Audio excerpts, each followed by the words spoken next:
오늘도 무사히 하루 보내셨습니까? 뉴스와이드 이상훈입니다. 3.1절인 내일 서울 도심 곳곳에서 탄핵 찬반 집회가 예고된 상황입니다. 여야 정치인들도 집회에 참석할 거라고 하는데요.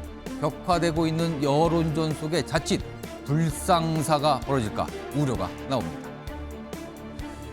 그리고 한동훈 전 대표가 만에 하나 조기 대선이 열리면 대통령에 당선이 될 경우 개헌을 하고 3년 뒤에 물러나겠다라는 생각을 밝혔습니다. 이른바 임기 단축 개헌인데요. 당내에서 여러 가지 반응이 나왔습니다. 이런 이슈들과 함께 저는 1분 뒤에 돌아오겠습니다.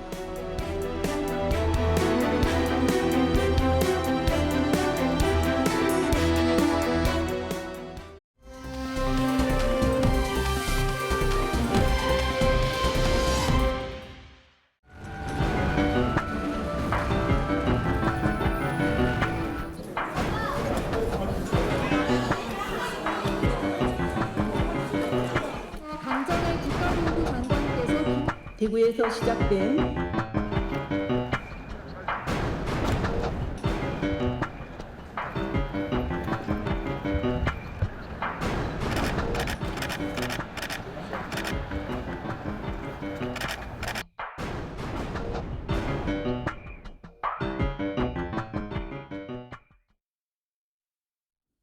방금 보신 장면, 오늘 대구였습니다.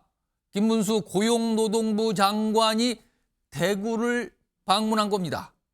그렇다면 홍준표 대구시장도 자연스럽게 만나는 모습까지 있었고요. 자, 그럼 오늘 어떤 행사를 위해서 대구를 간 것인지, 무슨 얘기가 좀 나왔는지 정리 좀 해보죠. 자, 보면은요, 이 대구에서 과거에 있었던 이 민주운동, 이게 국가 기념식으로 지정이 됐었거든요. 이제 국가 행사가 된 거예요. 이 행사에 참석하기 위해서 여길 간 겁니다.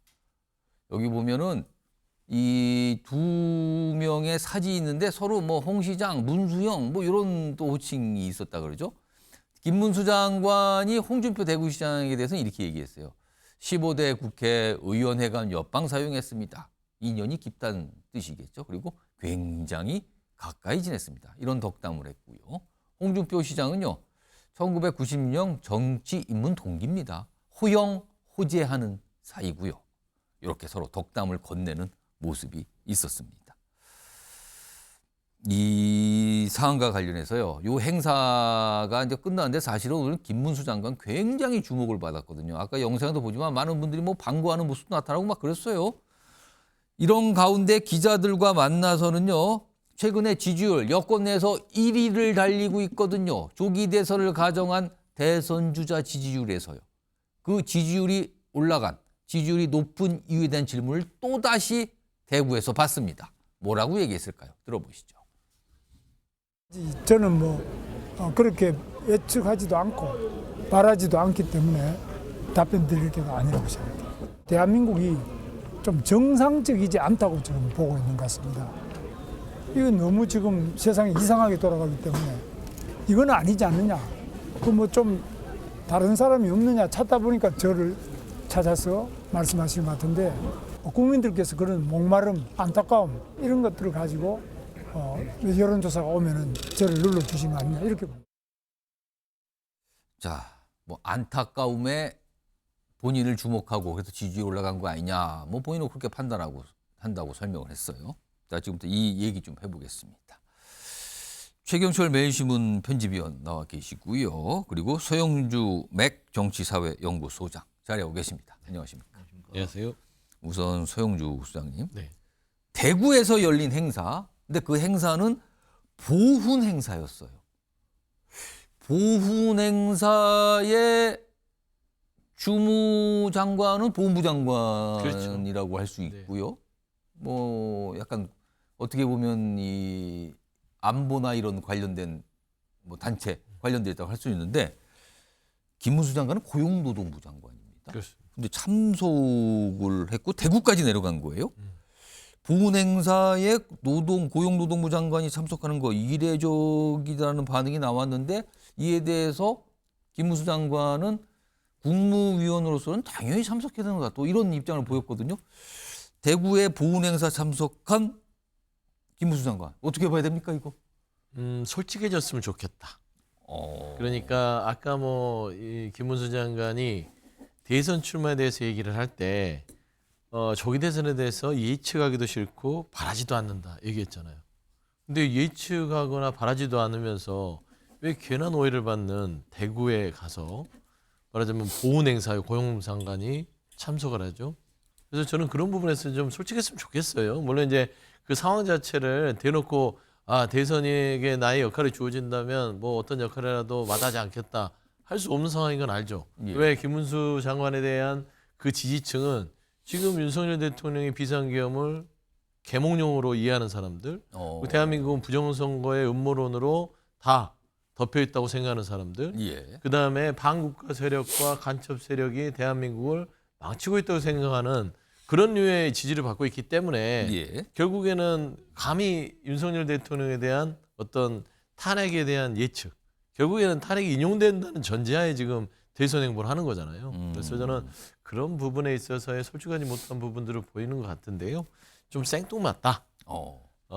향후에 고용노동부 장관으로서 이런 예. 행사들이 있을 때 가시는지 한번 지켜볼 문제다. 그렇게 생각합니다. 그러니까 약간 관련이 없어 보이는 부처들의 장관으로서는 유일하게 참석을 한 거예요. 오늘 이 행사에는. 최영철 위원. 김문수 장관이 이제 뭐 조기 대선 이런 관련된 질문을 받았을 때 한 말이 조기 대선 내가 바라지 않는다라고 얘기를 하면서도 이 말을 하나 덧붙였습니다. 대한민국을 위해 뭐든 하겠다. 우리나라를 위해서는 뭐든 할 각오가 돼 있다. 이거 무슨 말일까요? 이거 어떻게 봐야 됩니까, 이거? 아니, 소영수 소장님은 솔직해져야 된다고. 솔직하지 않다고 지금 평가했어요. 예, 저는 뭐 오늘 저 행동이 솔직한 거 아닙니까? 행동이? 이 행동은 행동은 솔직하다. 생각과 행동이 일치하는 것 같습니다. 말은 솔직합니까? 말도 뭐 거의 솔직한 것 같습니다. 거의 행동과 말과 생각이 일치되는 장면으로 갔고 예. 결국은 여태까지는 그냥 고용노동부에서 말로 설명해 왔지만 이제는 몸이 따라다니고 있지 않습니까? 현장으로. 그 설명은 그러니까 지금 행동과 말과 모습이 일치하고 있다는데 그 일치하고 있다는 그 내용은 뭡니까? 결국 유빈붕환을 해야 되니까 비록 그 여당 입장에서는 대통령의 탄핵이 인용되지 않고 예. 하면되지도 않을 거라고 생각을 하겠지만 예. 그러나 만약에 하나 유빈무한의 개념으로 만약에 조기 대선이 있었을 때에는 너무 급박하게 60일 이내에 예. 대선을 치러야 되기 때문에 예. 그래도 누군가는 몸을 풀어놓고 있는 것이 맞다. 그것이 바로 정당의 기본 자세가 아니겠습니까? 예. 물론 그 조기 대선이 없다는 가정도 있겠지만 그래도 혹여 모르니 저런 준비가 있어야 된다고 여당이 그런 생각을 하고 있는 것 같고 그래서 저분들이 몸을 푸는 것 같습니다. 김문수 장관 같은 경우는 지금 지지율이 굉장히 높지 않습니까? 그러면 10%를 이미 넘었고 예. 그리고 어떤 조사는 15% 이런 것도 있기 때문에 옆에 사람들이 가만히 놔두지는 않습니다 이미. 그렇기 때문에 이미 그 옆에 사람들이 자조적으로 예. 뭉쳐서 캠프 비슷한 것도 꾸리고 아마도 지금 그러고 있을 거다 그렇습니다. 지금. 예, 자문위원단 같은 것도 꾸리고 그래서 옆에 사람들이 이미 만들어야 된다고 강력한 메시지를 전하고 있기 때문에 김문수 장관도 떠밀려서 움직이는 것 같고 김문수 장관이 경기도지사 2번 했고 예. 그리고 국회의원 3번 했기 때문에 자격에서 절대로 다른 사람들한테 밀리지 않습니다. 저분이 대선 경선도 한번 나가서 박근혜 그 대통령 될 때 2012년도에 그때 나갔죠. 2등 했습니다. 예. 예. 그때도 대단했고 저분이 사실 기자들한테 자기를 어필을 하고 이런 재주가 좀 모자랍니다. 그런 성향의 정치는 아니었던 그렇습니다. 것 같아요. 그래서 제 기억에도. 정치인들 중에 예. 저평가된 가치주다. 이런 얘기를 좀 저평가 가치주다. 왜냐하면 기자들한테 어필을 하지 않기 때문에 기자들이 기사를 잘 써주지 않습니다. 왜냐하면 기자들은 전화 돌리고 문자 넣고 카톡 넣고 이러면 자꾸 기자들하고 접점이 쌓이면서 기사를 예. 자꾸 쓰겠지만 저분이 또 기자들도 잘 얼굴을 못 알아봐요. 요즘 기자들, 젊은 그렇습니다. 기자들. 젊은 기자들도 그렇고 하여튼 오. 그런 게 있기 때문에 저평가된 가치주가 된 저분이 경기도지사를 할 때도 지금 삼성전자 반도체 공장을 평택에 유치했고 예. 이런 경제적인 마인드도 굉장히 노동운동을 했으면서도 예. 그런 걸 했기 때문에 제가 저평가된 가치주라고 말씀드렸는데 업적도 많은 사람인데 굉장히 PR에 인색하기 때문에 지금까지 저평가된 가치주가 되었는데 앞으로는 요즘 최근에 보니까 굉장히 좀 스킨십을 늘리려고 해요. 간단히 보면은 최근에 기자들 만나서 처음에는 기자들 그렇죠. 만나 질문하는 게 좀 어색해하는 듯하는데 예. 요즘에는 아주 자연스러워졌어요. 그렇습니다. 이제는. 예. 누구 어느 기자? 어느 기자? 자꾸 되물어요. 자꾸 기억을 하려고 달라진 모습. 그러니까 많이 솔직해졌다. 그러니까 앞으로 뭐 조기 대선이 뭐 될지 안 될지는 모르겠습니다만 행여 된다면 굉장히 더 솔직해지지 않을까 이렇게 봅니다. 만약에 오늘 대구에서 열린 저 보훈 행사거든요. 유사한 성격의 저런 행사가 대구가 아닌 다른 지역에서 열렸으면 갔을까요? 하겠죠. 그저께는 김동연 경기도지사가 대구 왔어요. 대구를 갔죠. 예. 그러니까 이미 뭐 여러분들이 움직이고 있다. 그러니까 행여 조기 대선이 있을 수가 있기 때문에 예. 여러분들이 움직이고 있고 그래서 뭐 저런 모습들은 준비하는 자세이기 때문에 굳이 이건 뭐 탄핵 심판과 연결시킬 필요는 없다. 저것도 일종의 정치인들은 공부다. 뭐 장관으로서 선거법 위반만 하지 않으면 예. 굉장히 공부이고 또 학습이고 이를 통해서 또 좋은 정책도 개발하지 않겠습니까? 저는 좋은 현상도 있다고 볼 수 있겠습니다. 최근에 김문수 장관과 관련해서 굉장히 화제가 됐던 게 이른바 턱걸이 영상이었거든요. 이 영상. 그러니까 김문수 장관의 지지자로 보이는 분이 뭐 본인의 SNS상에 올렸는데 그게 굉장히 회자가 되고 많은 분이 보셨다 그랬거든요. 이와 관련돼서 오늘 설명을 좀 김문수 장관이 했습니다. 들어보시죠. 턱걸이는 뭐 저는 중학교 때부터도 계속 턱걸이를 했고 지금도 계속 하고 있습니다. 그러니까 그냥 여러분들 걸어 다니는 뭐 턱걸이보다 많이 걸어 다니는 게 제가 제일 운동을 많이 하는 건데요. 하루 종일 걸어 다니니까. 그래서 그건 뭐 기본 아닙니다.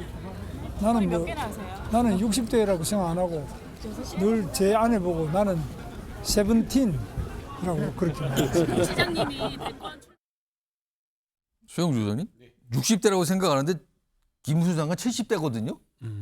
근데 본인 60대라고 생각 안 한다는데 뭔가 약간 착각을 하시는지 모르겠지만 지금 저 설명 어떻게 들으셨어요? 본인은 뭐 늘 나는 뭐 운동 많이 한다. 나는 건강하고 체력 좋고 약간 이런 뜻 같기도 한데요. 그러니까 이제 본인의 약점 포인트를 감추려고 할 때 그렇게 얘기하죠. 나 나이 많이 먹지 않았어. 튼튼해. 나 노쇠하지 않았습니다. 근데 은근히 본인 지금 70대인데 은근히 60대라고 표현을 하네요. 본인에 대해서.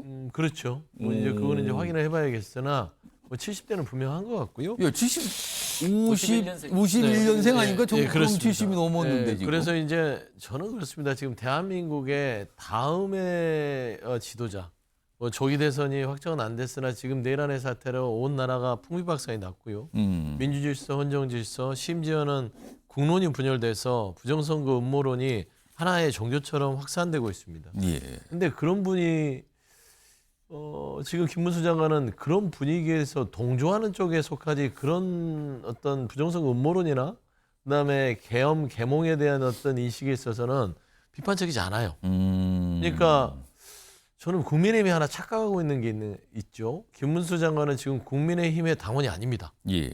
예전에는 의원을 했었죠. 그런데 자유통일당을 창당을 했었던 경험이 있습니다. 아. 그래서 저는 김문수 장관이 국민의힘 후보가 되지 못하면 정광훈과 손잡고 국민의힘이 아닌 자유통일당의 후보로 나올 수는 있어요. 근데 대한민국의 미래를 생각했을 때 뭐 체력이든 어쩌든 나이로 따지고 싶지는 않습니다. 예. 이 정신적으로 더 젊을 수도 있는 것이죠. 하지만 최근의 행보들을 보고 김문수 장관의 지난 행보들을 보면 예. 유튜브를 할 때나 그다음에 고용노동부 장관 전에 경산노위원장을 할 때 어떻게 얘기했습니까? 불법 파업한 노동자들에게는 손배폭탄이 특효약이다. 그 손배폭탄 함으로써 압박을 해야 된다. 이런 발언을 서슴지 않았고요. 예전에 쌍용 자동차 노조에 뭐라고 했죠? 자살특공대라고 했습니다. 그러면서 본인의 과거의 노동운동을 또 했기 때문에 나는 또 괜찮은 민주투사다? 이게 안 맞아요. 심지어 그 청년들한테 비하 발언했잖아요. 어떤 성적인 비하 발언도 했던 그런 망언들이 많이 있습니다. 그러니까 그걸 좀 바로잡지도 못한 상황에서 지금 탄핵의 어떤 기현상 속에 떠올랐다고 해서 본인이 마치 지도자가 된 마냥 저런 식으로 턱걸이를 운운하면서 얘기하는 것들 저는 국민들이 과연 용납할 수 있을까? 저는 솔직히 그런 판단이 됩니다. 사실 요새 김문수 장관은 보수, 그중에서도 강성 보수층의 지지를 많이 받고 있다. 이런 평가를 받고 있거든요. 자, 그럼요. 지금부터는 김문수 장관과 홍준표 시장은 어떤 관계일까? 두 인물 모두 대선 주자급 인물로 지금 꼽히고 있는 거거든요. 이런 가운데 오늘 김문수 장관이 홍준표 시장에 대해서 평가를 좀 했습니다. 그 내용 좀 들어보겠습니다. 시장님 뭐 아주 저보다도 훨씬 여러 가지로 저는 대구시장 해본 적도 없지 않습니까? 그런데 대구시장도 하시고 저는 대구에서 국회의원도 떨어졌는데 홍준표 시장은 국회의원도 당선되고 아주 훌륭한 시장님이라고 생각합니다. 굉장한 칭찬이죠. 괜찮은 시장이라고, 훌륭한 시장이라고 이런 취지의 평가를 내놨습니다. 자, 그럼 홍준표 시장도 김문수 장관에서 오늘 평가를 했거든요. 그 내용 정리 좀 해보겠습니다. 화면에 있습니다. 여기 뭐 우선 김문수 장관 방금 얘기했죠. 아주 훌륭한 시장이다. 나는 대구에서 국회의원 낙선되는데 홍준표 시장은 국회의원 대구에서 됐다. 아주 훌륭한 시장이다. 일단 평가를 했어요. 그러면 홍준표 시장은 어떻게 평가를 했을까요? 조기 대선 시에 김문수 장관 경선 참여하는 거 환영합니다. 그리고요, 본인의 입장에서는 최고령 이미지 탈피할 수 있다. 이게 칭찬입니까? 그럼 어떻게 되는 겁니까? 그러면은 이거 은근히 홍준표 대구시장이 김문수 장관 보고 저보다 나이가 많아요. 형님이에요라는 걸 얘기하죠. 그러면 또 그래요. 중도, 내 입장에선 내가 중도 보수로 자기 자리매김할 가능성도 생겼다. 그러면은 김문수 장관은 중도 보수가 아니라 강경 보수라는 거잖아요. 은근히 그걸 강조했습니다, 지금. 내 입장에선 최고령 이미지 벗어날 수 있고 중도 보수로 자리매김할 가능성이 열렸다. 최영철 위원. 홍준표 시장은 김문수 장관의 이런 주목과 부상, 이게 분리할 게 없다고 판단하는 겁니까? 아니면 은근히 좀 견제를 하는 겁니까? 뭐 홍 시장 입장에서는 김문수 지금 현 장관의 선전이 예. 자신한테 유리하다고 보는 것 같습니다. 왜냐하면 페이스메이커가 될 수 있다. 김문수 장관이 앞에서 띄워주면서 페이스메이커가 될 수 있다. 그렇습니다. 앞으로 그래서 계속 띄워주면서 보수 전체의 지지율을 올리면서 예. 자기가 마지막에 내가 나타났다 짜잔 하면서 자기가 모든 것을 마무리하는. 그럼 후보로서. 앞에 김문수 장관이 먼저 뛰면서 페이스메이커를 하고 막판 본인이 싹 역전해서 앞으로 간다? 그렇습니다. 이 뜻입니까? 왜 지금? 그러냐 하면 지금 홍준표 시장은 사실 대중적 인기도가 김문수 장관보다는 훨씬 더 있죠. 그렇죠. 그렇기 때문에 막판에 당원 투표로 가든 예. 그리고 일반 여론조사를 가든 사실 지금 대선 경선이 절반이지 않습니까? 예. 당원 투표 절반, 일반 여론조사 절반이기 때문에 그렇게 가도 나는 전혀 불리할 게 없다. 그렇기 때문에 지금 김문수 장관이 굉장히 보수의 여러 가지 주목을 받으면서 여러 가지 주목을 확 이끌어내 주기 때문에 저분이 빛을 내주면서 자기가 따라가다가 그 빛을 흡수해서 자기가 더 큰 빛을 만드는 그러한 루트를 삼으려는 게 아닌가. 그러니까 자신에 대한 자신감이죠. 홍준표 시장은. 그러니까 정치를 오래 해보니까 자신 있다 지금? 그렇습니다. 여러 가지 그 여론조사나 이런 걸 봐도 예. 지금 이건 헛거다. 사실 2021년 대선 경선 때 예. 처음에 저 홍준표 당시 의원의 그 지지율이 윤석열 당시 대선 경선 후보보다 훨씬 못했습니다. 한 자릿수밖에 안 됐습니다. 근데 나중에는 일반 여론조사에서는 홍준표 시장이 앞섰습니다. 그러니까 이게 인지도가 무섭다는 거거든요. 결국엔 인지도 높은 사람들이 막판에 가면 끌어올려지게 돼 있습니다. 그렇기 예. 때문에 그런 자신감이 있기 때문에 지금 김문수 장관이 저렇게 지지율이 높다고 해서 자기한테 손해볼 건 없다. 예. 같이 올라갈 결국에는 자신에 대한 대체제가 아니라 보완제로 본다. 그렇기 때문에 저렇게 웃으면서 맞이하는 겁니다. 안 그러면 견제하고 막 뭐라고 했을 것 같습니까? 그렇습니다. 그게 저분의 그 특기이기 때문에 아마 보완제로 보기 때문에 저는 행동을 나올 것이다. 저는 아마 좋은 이미지로 볼 겁니다. 경선 참여 환영합니다. 만약에 조기 대선 열리면. 근데 최고령 이미지 제 입장에선 벗어날 수 있고요. 중도 보수 조금 이렇게 이동할 가능성도 생겼고요. 이렇게 또 덧붙였거든요. 소영주 소장님. 김문수 장관을 바라보는 홍 시장의 생각은 뭘까요? 어떻게 좀 분석하십니까? 돌려서 일단은 견제한 거죠. 강성 지지층. 본인은 중도 보수. 그러니까 정통 보수라는 겁니다. 지금 김문수 장관 같은 경우는 지금 강성 지지층이 뭐 어디겠어요? 정광훈 씨가 이끄는 그 한 손엔 성적이 한 손에는 태극기는 예. 그쪽이잖아요.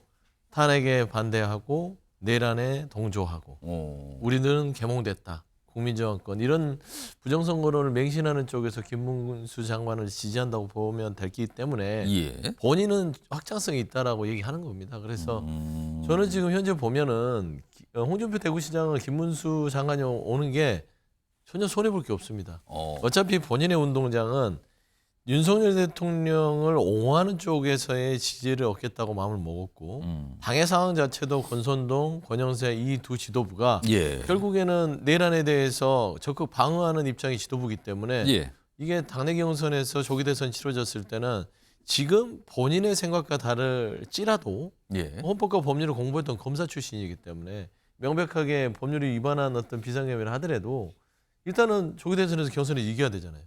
그러려면은 지금 현재 지도부와 윤석열 대통령과 그리고 그 옆에 강렬한 지지를 정광훈의 지지를 받고 있는 김문수 장관을 옆에 두고 가는 것들이 예. 훨씬 본인에게 유리하다고 생각해서 저는 저런 표현들을 하는데 사실상은 중도보수라고 한 것은 김문수 장관한테는 당신은 나보다는 안 돼. 라는 표현을 한 거라고 보시는 것 같아요. 보수 쪽 당 공통적으로 겹치지만 나는 중도 보수 쪽까지 가능성이 넓은 정치인이다. 이걸 강조한 걸까요, 오늘? 이런 모습이 있었습니다.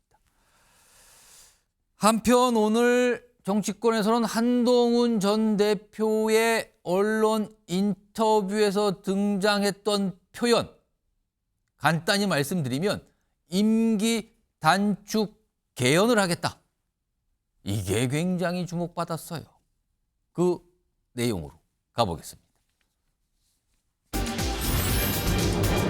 3년짜리 대통령, 3년 임기 대통령을 얘기했어요. 3년만 대통령 한다. 오늘 한 언론에서 나온 건데요. 인터뷰 내용이 어떻게 보면 약간 두 가지 버전이 그 인터뷰 기사에 다 담겼어요. 우선 첫 번째 좀 보겠습니다. 만에 하나 올해 대선이 열리고 대통령에 당선된다면 앞에 생략된 게 있죠. 내가 본인이 만에 하나 올해 대선 열리고 내가 대통령에 당선된다면 개헌을 이끌고 3년 뒤인 2028년엔 물러날 것이다. 3년만 대통령 한다. 개헌을 통해서. 그리고 개헌은 대통령 중임제. 이런 얘기를 꺼내놓은 거예요. 그리고요. 이런 내용도 그 인터뷰 내용 기사에 담겨 있었고요. 그리고 다음 내용도 있습니다. 올해 대선 치러지면 새 리더는 4년 중임제 개헌, 중임제로 개헌해야 된다. 자기 임기는 3년으로 단축해 2028년에 총선, 대선 함께 치러야. 같은 내용입니다. 다만 약간 주체가 살짝 다르죠. 앞부분은 본인으로 얘기를 한 거고 여기는 일반적인 새로운 리더로 얘기를 합니다. 맥락은 같습니다. 임기 3년으로 줄이고 개헌을 한다. 개헌을 통해서 임기 3년 줄이고. 이겁니다. 이 얘기 좀 해봐야겠는데요. 오늘 여당 내에서 엇갈린 반응이 좀 나왔습니다. 들어보시죠. 개헌을 하고 3년 뒤에 물러나야 된다. 그리고 본인이 다시 출마하겠다 하면 안 된다. 본인이 그럼 당신이 돼도 그렇게 할 것이냐? 당연히 그렇게 하겠다. 뭐 그런 얘기죠. 한동훈 대표 생각은 이거예요. 제가 막내입니다. 정치인 중에서 막내지만 제가 7공화국의 문을 여는 사람이 아니라 이 문제 많은 6공화국을 문을 닫는 사람이 되겠습니다. 만약에 선거가 치러진다면 그런 의지 같은 것들이 포함된 거라고 보고요.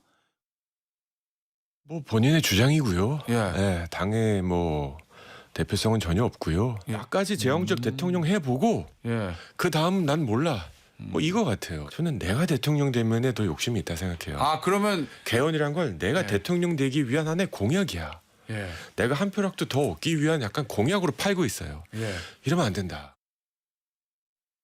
소영 조사님, 한동훈 전 대표가 임기 단축 개헌 주장을 꺼내놓고 사실상 인터뷰를 통해서 정치권 복귀를 한 셈이 됐어요. 그렇습니다. 임기 단축 개헌을 주장하고 강조한 이유 뭘까요? 어떤 목적이 있을까요? 일단은 다시 돌아와서 본인의 근거진 국민의힘에서 뭔가 정치를 다시 시작해야 될 거 아닙니까? 예. 그러면은 적당한 메시지 갖고는 쉽지 않죠. 그리고 조기 대선을 근거로 하되 책 내용도 그렇고 인터뷰 내용도 보면은 한동훈 전 대표가 고도의 정치적인 계산들을 많이 했더라고요. 그러니까 인간적으로 윤석열 대통령한테 미안하다라든지 중앙일보 인터뷰에서는 뭐 명태균 특검법은 안 된다, 정치적 공세다, 반대다. 이런 것들은 현 지도부와 나머지 지금 현재의 윤석열 대통령을 지지하는 좀 강성 지지층의 눈치를 보는 거라면 이재명 대표에 대한 위험하다라는 어떤 평가, 예. 그거는 이재명 대표와 본인의 그림을 그리겠다는 전략이 있은 거고요. 이 3년 뒤에 물러나는 거, 대통령 되면 개헌하겠다. 예. 4년 중임제, 중대국 선거구제, 그다음에 2028년 총선과 함께 개헌에 국민투표를 하겠다. 이런 뜻이거든요. 그러면 이거는 뭐냐면 이 내란 사태에 대해서는 책임을 져야 된다, 우리가. 두 가지 측면이 있습니다. 그리고 또 한편에서는 이재명 대표를 향해서 개헌하십시오. 예. 왜냐하면 압박을 할 수 있는 거. 압박을 하는 것이고, 그래서 여러 가지 함의적인 표현 속에서 본인이 개헌의 프레임을 먼저 선점하는 효과는 분명히 가져왔다. 근데 이제 한동훈 대표 같은 경우는 잃을 게 없잖아요. 막 던져도 되죠. 근데 이재명 대표에 대해서 또 비판합니다. 왜 개헌에 대해서 저번에 한다고 해놓고 지금 그런 미루지? 얘기가 또 나오죠. 근데 이재명 대표도 그 얘기를 최근에 계속 설명을 했는데 압박을 하니까 내란 이 부분에 대해서 다 이걸 수습하고 나서 그때 개헌 다룹시다 했는데 계속해서 개헌합시다 하니까 오늘 개헌은 물러날 수 없는 화두다. 개헌하겠다는 의지잖아요. 그래서 저는 이 내란 사태를 경험한 이 대한민국이 이제는 대통령제에 의한 권력 집중 이런 현상에서 나오는 극단에 있던 대치를 권력 분산을 통한 개헌을 통해서 좀 이거는 좀 바꿀 시점은 된 것 같아요. 그래서 적절한 어떤 이슈는 던진 것 같고요. 예. 그게 이제 덧붙여서 최근에 윤석열 대통령이 헌재 최후 변론에서 했던 개헌과는 아예 천양지차입니다. 그때도 사실은 내용을 보면 임기 단축 개헌이긴 한데 본인의 복귀를 전제로. 그거는 이제 잘 봐주세요 하는 개헌이고 윤석열 대통령 말을 대한민국 국민이 어떻게 믿겠습니까? 그리고 돌아와서 할 수 있을 거라고는 여건이 안 맞죠. 예. 그러니까 윤석열 대통령은 할 수 있을 때 안 했잖아요, 개헌을. 그러니까 할 수 있을 때 개헌을 안 하고 엉뚱한 계엄을 했지 않습니까? 그러니까 지금 현재 윤석열 대통령과 비교할 수 있는 개헌은 아니고 내란으로 온 나라가 이렇게 혼란스러우니까 각 여야 후보가 이제 개헌의 가치를 들고 나올 수밖에 없다는 측면에서는 한동훈 대표가 포인트를 잘 잡은 것 같아요. 한동훈 대표의 이 주장, 이 생각에 대해서 홍준표 대구시장 또 빠르게 반응을 보였네요. 정리해 보겠습니다. 이 내용이 있습니다. 오늘 홍준표 대구시장 이렇게 자막으로 나가죠. 3년짜리 대통령이 무얼 하겠느냐? 그러니까 임기를 3년으로 줄이겠다. 이거에 대해서 비판적이네요. 3년에서 뭘 할 수 있어요? 이겁니다. 그리고 반응이 또 있습니다. 대통령 해보겠다고 별짓 다 한다. 직격을 했네요, 또. 최영철 위원, 요 홍준표 대구시장의 반응을 포함해서 혹시 한동훈 전 대표가 중도 보수층, 사실 중도 보수층은 뭔가 좀 많이 바뀌길 원하는 층들이 꽤 있거든요. 특히 뭔가 이 헌법을 통해서 체제를 좀 바꾸기를 원하는 이런 목소리 나오는 게 특히 중도 보수인데 거길 겨냥한 걸까요, 오늘? 한동훈 전 대표 입장에서는 지금 가진 게 별로 없지 않습니까? 주머니에 뭐 가진 게 지지율도 지금 형편없습니다, 사실. 예. 뭐 지지율 한 자리 숫자에다가 뭐 다른 후보와 겨룰 만한 지지율도 아니고 예. 그냥 그들 중에 한 명. 당 대표를 했고 뭐 정말 이 윤석열 정부의 황태자지 않습니까? 예. 법무부 장관을 했고 그런데도 불구하고 한 자릿수의 지지율에다가 지금 신문을 보면 아시겠지만 신문도 굉장히 지면을 인색하게 줍니다. 한동훈 전 대표한테. 요즘에요? 그렇습니다. 신문 보시면 알겠습니까? 오늘 신문 한번 보십시오. 한동훈 전 대표에 대해서 뭐 쓴 신문이 거의 없습니다. 그렇기 때문에 그것이 바로 현 주소다. 그러니까 저분은 지금 주머니에 자기 자본이 없습니다. 그렇기 때문에 차입을 해야 되지 않습니까? 누구 돈을 빌려오든지 뭐 이렇게 되면은 담보가 있어야 될 거 아닙니까? 나는 뭐가 있는데 돈 좀 줘. 이렇게 해볼게. 예. 이러니까 뭘 해보겠다는 게 지금 뭐 이게 앞으로 나온 거 이겁니까? 국가 대개조 뭐 개헌을 통한 뭐 메가 플랜 7공하고 뭐 연은이 많으니 뭐 이런 예. 식으로 얘기하는 겁니다. 그렇게 뭐 차입 경영을 하기 위해서 저렇게 하는데 그런데 그게 뭐 차입 경영을 한다고 해든 그래도 담보가 좀 시원찮으면 되겠습니까? 지금처럼 이 시기에 이렇게 금리 높은 시기에 예. 저분을 딱 보면 돈을 갚을 것 같지 않으면 어. 저게 불가능한 것인데 그래서 홍준표 시장 같은 경우는 말도 안 되는 소리 하지 말라고 오늘 일가를 한 것 같습니다. 그러니까 아까 보니까 뭐 별짓 뭐 이런 표현이 들어가 있어요. 그러니까 근본적으로 정치라는 것은 예. 기본적으로 자기 주머니에 무언가를 갖고 있어야 시작이 되는 겁니다. 제가 아까 김문수 장관 뭐 이제 10% 넘으니까 이제 출발하는 거다 예. 하겠지만 출발선에 설만한 자기 자본이 있어야 되는데 지금 한동훈 전 대표는 너무 없는 건 아니냐 없어도 지금 저 빈곤한 살림에 예. 어떻게 출발할지 사실 걱정이고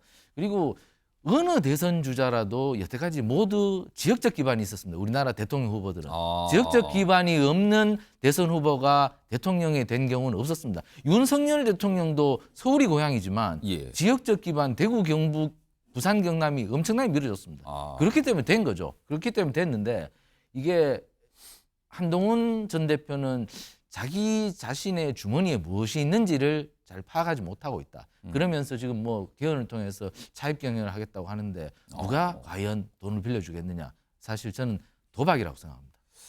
최영철 위원이 이제 빈곤한 자산, 그래서 뭔가 좀 마련해서 빅픽처 같은 걸 설명해서 차입을 해야 되는데 그게 만만치 않다는데 그거와 관련될까요? 지지율 조사 계속 나오죠. 요즘에 조기 대선 가정한 이제 대선 주자들 지지율. 오늘도 하나 한국갤럽 조사가 나왔는데 좀 보이죠. 쭉 여러 명이 등장해요. 일단 이재명 대표 가장 앞서고 있고요. 김문수 장관 10%. 그다음에 이제 한동훈 전 대표인데 홍준표 시장, 한동훈 전 대표 똑같이 4%. 그러니까 좀 한 자릿수인데 5% 밑으로 나오죠. 이런 추세가 쭉 이어지고 있어요. 사실 한동훈 전 대표의 상황이. 이런 상황입니다. 지금요. 이런 상황에서 명태균 씨 요즘에 검찰 조사 받고 있어요. 어제도 서울중앙지검에서 창원 쪽으로 출장 조사에 가서 조사를 받고 오늘도 조사를 받았다는 얘기 나오거든요. 이틀 연속 조사인데 이 검찰 조사에서 이런 얘기를 했다고 합니다. 한동훈 전 대표 관련이 좀 있어요. 보시죠. 우선 이렇게 꺼냅니다. 내가 이야기하면 우리나라 정치인들 많이 잡혀갈 거예요. 최근까지도 계속 이 여권 인사들 얘기 참 많이 해요. 지금요. 저 지지율 조사에 보면 거기에 등장하는 인물들 얘기도 많이 했거든요. 다음이 있습니다. 내가 이렇게 만들어줬으니 한동훈 전 대표가 나에게 뭘 해줘야 하는 거 아닙니까? 만들어줬다 그래요? 그러면서 한동훈 전 대표가 자기를 위해서 뭘 해줘야 된다고 얘기합니다. 소영주 수장님. 네. 그러면은 아까 지지율도 있고요. 명태균 씨와 관련된 여러 가지 의혹 제기들이 나오고 있는 상황인데 이게 지금 한동훈 전 대표에게 유리하게 진행이 되고 있다. 이렇게 보십니까? 뭐 의도치 않게 유리하게 진행될 가능성이 높죠. 그럼 아까 지지율 상황이 조금 타개가 될 수 있는 때가 올 수도 있다 이렇게 판단하시는 겁니까? 아니 저는 이제 좀 더 다른 시각으로 보는데요. 예. 김문수 장관이 절대 높지 않습니다. 어. 10%가 그 안에 10%, 4%, 3%인데 한동훈 전 대표 같은 경우는 아무것도 안 했잖아요. 근데 이제 등장해서 4%예요. 김문수 장관 막 10%, 12%, 15% 올라가다가 지금 뚝뚝 떨어지고 있습니다. 살짝 주춤했다는 평가를 받아요. 추세가 있죠. 예. 그래서 이제 대통령의 탄핵의 어떤 결정들이 이루어지지 않았기 때문에 연기처럼 사라진 사람들이 있고 플러스 오세훈 홍준표 시장 같은 경우는 따지고 보면은 명태균 씨와의 어떤 뭐 정확한 어떤 관련성은 없으나 예. 그 어떤 의혹 속에 같이 묶여 있습니다. 의혹 제기의 대상이 됐고요. 근데 본인들은 뭐 완강하게 손을 뻗고 있죠. 있다 없답니다. 예. 관계가 있다, 관계가 없다. 이 상황이기 때문에 불가피하게 수사를 진행할 수밖에 없는 상황입니다. 그러면은 뭐 그 국민의힘 내부에서 그런 얘기가 나오더라고요. 비명계만 좋은 일 났다. 비명태균계. 거기서 명은 명태균이죠. 이재명 대표가 아닌 명태균 그렇죠. 그럼 명태균과 관련 없는 사람이 김문수 장관, 한동훈 전 대표고. 그다음에 저 누가 있죠? 뭐 유승민 전 의원. 유승민 전 의원. 뭐 그 정도 있겠죠. 뭐 오세훈 시장 같은 경우는 아직은 뭐 계속 언급이 되고 되고 있으니까요. 그래서 저는 이런 상황으로 봤을 때는 결코 뭐 이게 판이 어떻게 정해지는지 모르겠고요. 그다음에 명태균 씨가 이제 한동훈 대표에 대해서 고마운 거 아니냐. 이거는 결과론적으로 그렇다는 거죠.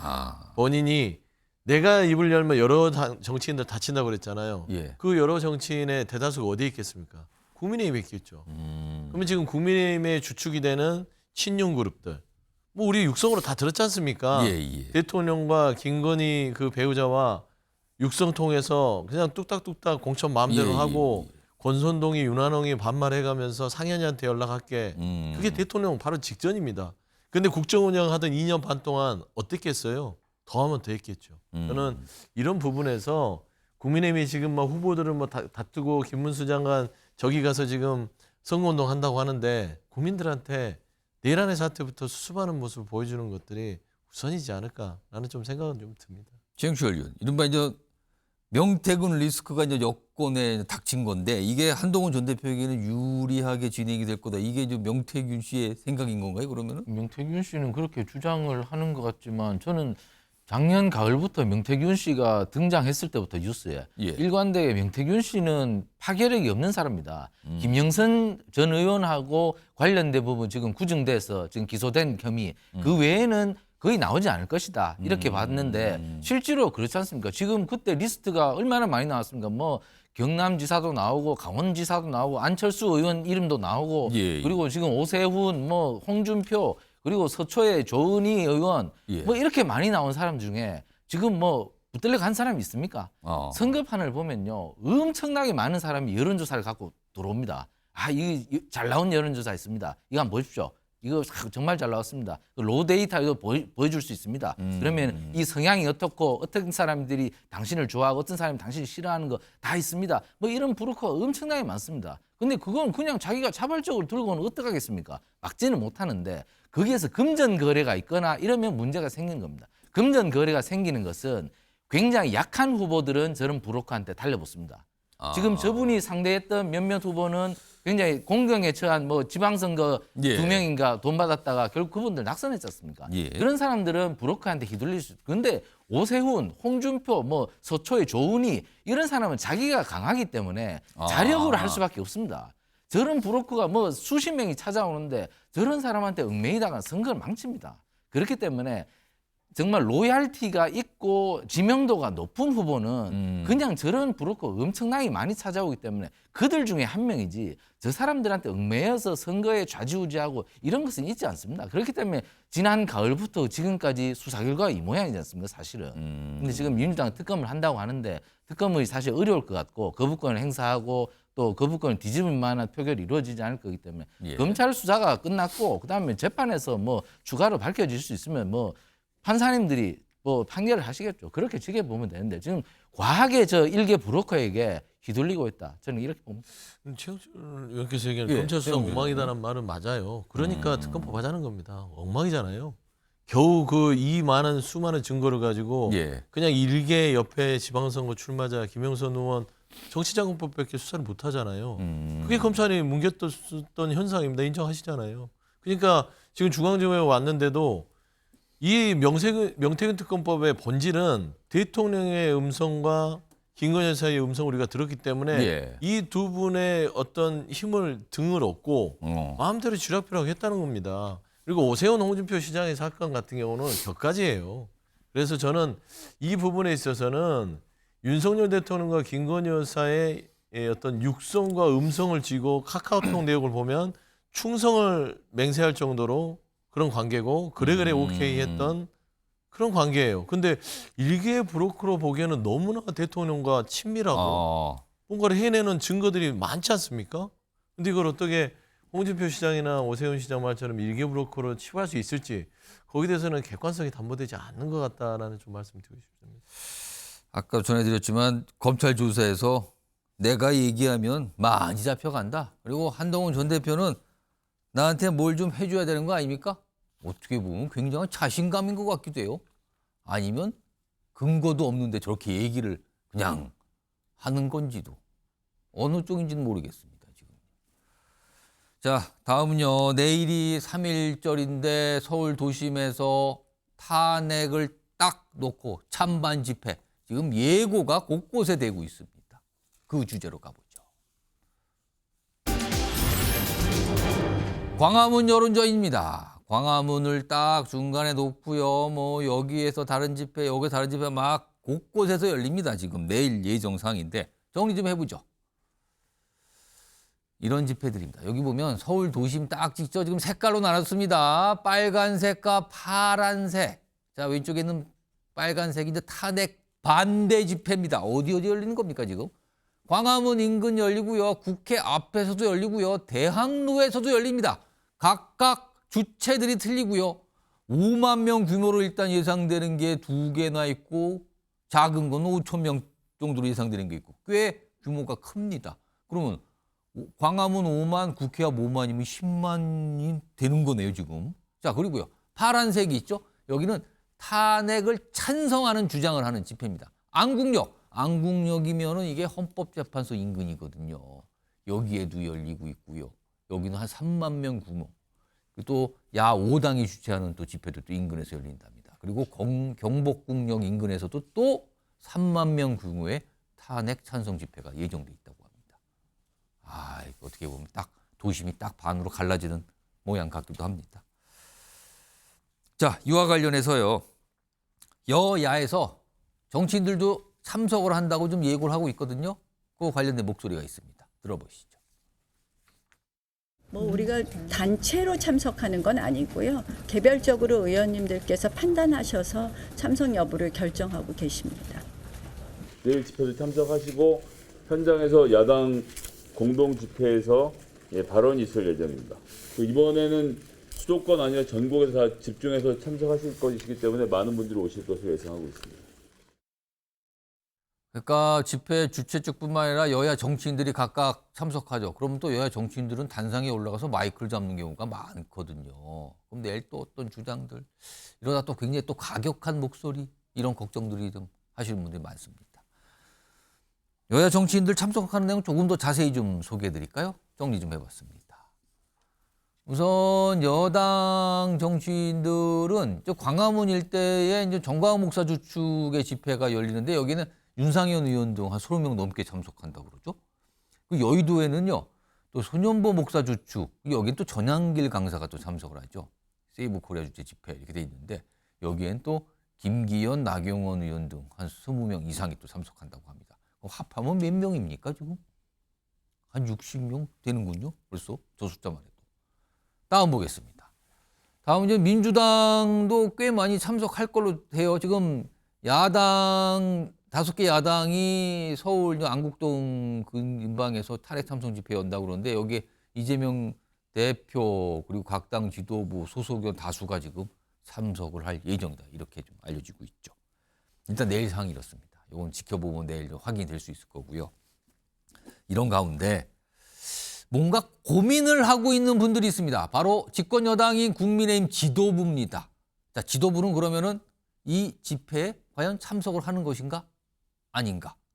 오늘 권성동 원내대표가 좀 얘기를 하죠. 들어보시죠.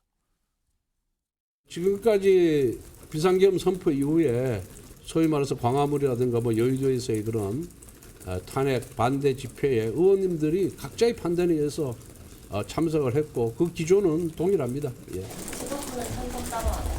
뭐 지도부는 어떤 방침을 정한 바가 없습니다. 예. 참석한다 안 한다가 아니라 뭐 방침을 정한 바가 없다라는 약간 열어두는 답변인데요. 최영철요? 네. 근데 가만히 보면 약간 지도부가 고민하고 있다는 얘기 자꾸 들리는데 그러니까 그 고민을 가만히 보니까 이거 같아요.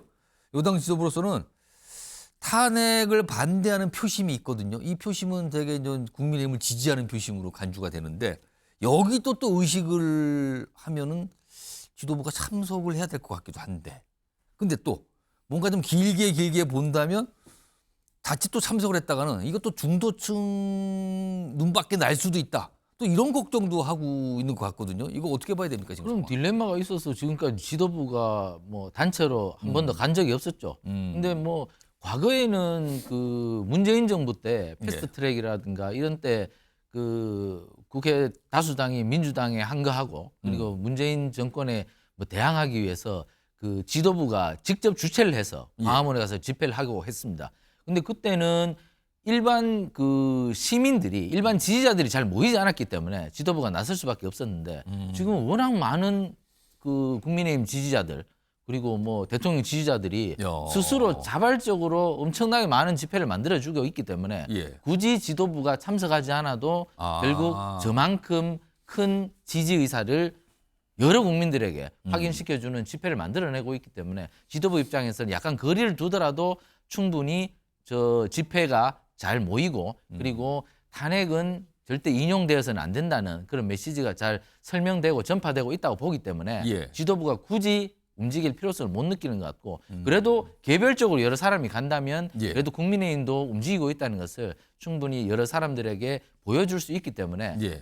집단 행동보다는 개별 행동을 통해서 저 집회의 의미와 그리고 국민들에게 어떤 메시지를 전할 것인지를 간접적으로 보여주는 것 같아서 저는 조금 간접적인 행동도 필요하다고 봅니다. 결국에는 저 시위에 대해서 거부감을 가지는 중도의 표심도 좀 있기 때문에 예. 국민의힘이라면 향후 확장성을 위해서라면 저런 약간 어중간한 스탠스 지도부 차원에서는 뭐 거기 참석할 그런 거 없습니다라고 나중에라도 설명할 수 있는 그렇습니다. 여지. 약간 정치적인 전략적인 그런 생각 그런 것도 필요하다고 생각합니다. 저게 나쁘다고는 보지 않습니다. 약간 전략적 모호성입니까? 그렇습니다. 열혈 지지층은 물론 다 나와라 이렇게 하겠지만 열혈 지지층만 보고 갈 수는 없기 때문에 어쨌든 대선이라는 것은 중도 표심도 무시할 수는 없기 때문에 저게 예. 아까 이상욱 국장님 말씀하셨다시피 전략적으로 약간 모호성을 좀 띠는 것도 좋은 것이 아닌가. 저는 뭐 나쁜 결정은 아니라고 봅니다.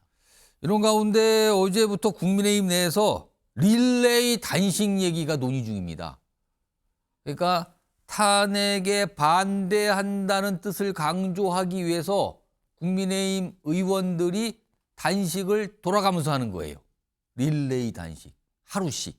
정리 좀 해볼까요? 이런 내용들이 지금 알려지고 있죠. 이제 조배숙 의원이 이 단체 대화방에서 올린 글이 전 알려지면서 이게 공개가 됐어요. 탄핵 반대 결의 보여주는 의미에서 하루씩 릴레이 단식을 하자는 의견이 있습니다. 3월 2일부터 국회 본청 2층 입구에서 2명씩 하는 형식입니다. 대화방에서 이거 올린 거죠. 그리고 지금 논의 중이라고 해요. 이 내용에 대해서요. 자, 그럼 이와 관련된 조배석 의원의 설명 그리고 민주당의 반응도 나왔네요. 확인해 보겠습니다. 탄핵 심판 이것이 굉장히 중요하기 때문에 저희들이 이 부분에 대한 저희들이 좀 의지를 좀 모아야 되겠다 그런 생각에서 그 논의하는 과정에서 나온 한 가지 아닙니다. 그럼 단식은 실제로 이루어지는 아니 저 논의 중입니다. 어제자 보도에 따르면 국민의힘 조배숙 의원이 3월 2일부터 국회 본청 2층 입구에서 2명씩 하는 형식으로 하루씩 릴레이 단식을 하자라고 제안을 했답니다. 이 소식을 접한 국민은 즉각 비판을 제기했습니다. 하루 정도 끼니를 참는 걸 간헐적 단식 또는 디톡스 다이어트 이렇게 부릅니다. 아, 민주당 살짝 비꼬았네요. 정영 교수님, 네. 이 얘기가 알려지자 그런 반응이 있었어요. 아니, 국민의힘 의원만 해도 100명이 넘는데 그러면은 2명씩 돌아가면 최대한 한 50일까지 가능한 거다. 근데 2명이 하루씩만 단식을 해서 이게 결기가 나타나겠는가 이런 반응도 분명히 나왔습니다. 어제. 어떻게 좀 보십니까? 뭐 통상적으로 요새 그 국민의힘 의원들의 마음을 좀 알 것 같아요. 아, 저걸 보고요? 빨리 끝났으면 좋겠다. 탄핵 심판이 빨리 끝나야지. 그러니까 억지로 뭔가를 해 보이는 듯한 모습이에요. 아니 정말로 좀 탄핵에 반대하고 윤석열 대통령이 비상계엄의 계몽령이라고 생각하면 구치소 앞에 가든지 어디 가서 최소한 서너 명이라도 들어 누우세요. 단식 10일, 20일씩. 막 10일, 열흘씩 하고. 원래 그렇게 해야죠. 그렇게 해야 뭐 사람들이 국민들이 아 정말 이게 이 탄핵에 대해서 이게 이 윤석열 대통령이 주장하는 게 맞나? 국민의힘 맞나 하는데 지금 저게 뭡니까? 그냥 평소에 좀 그 체중 관리하시는 분들이 의원들 모여서 그냥 하는 것처럼 그런 희롱을 당할 수밖에 조롱을 당할 수밖에 없잖아요. 근데 정말 조배숙 의원이나 저는 국민의힘 의원들한테 여쭤보고 싶은 게 있어요. 정말 탄핵에 반대하는지. 예를 들어서 탄핵에 반대해서 윤석열 대통령이 돌아올 리는 없겠으나 기각에 대해서 돌아왔을 때 대한민국을 어떻게 책임질 건지 묻고 싶어요.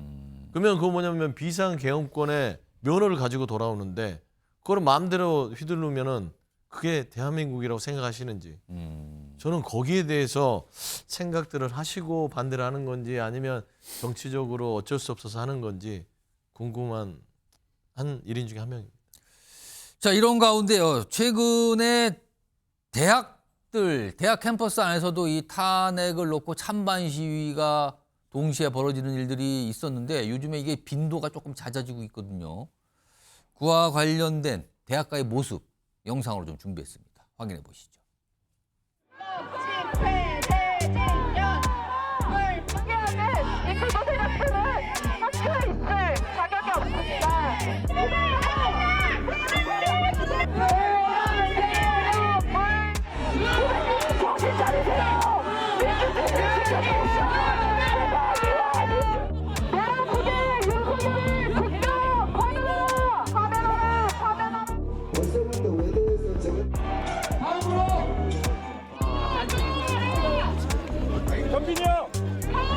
모교에 왔어요. 모교.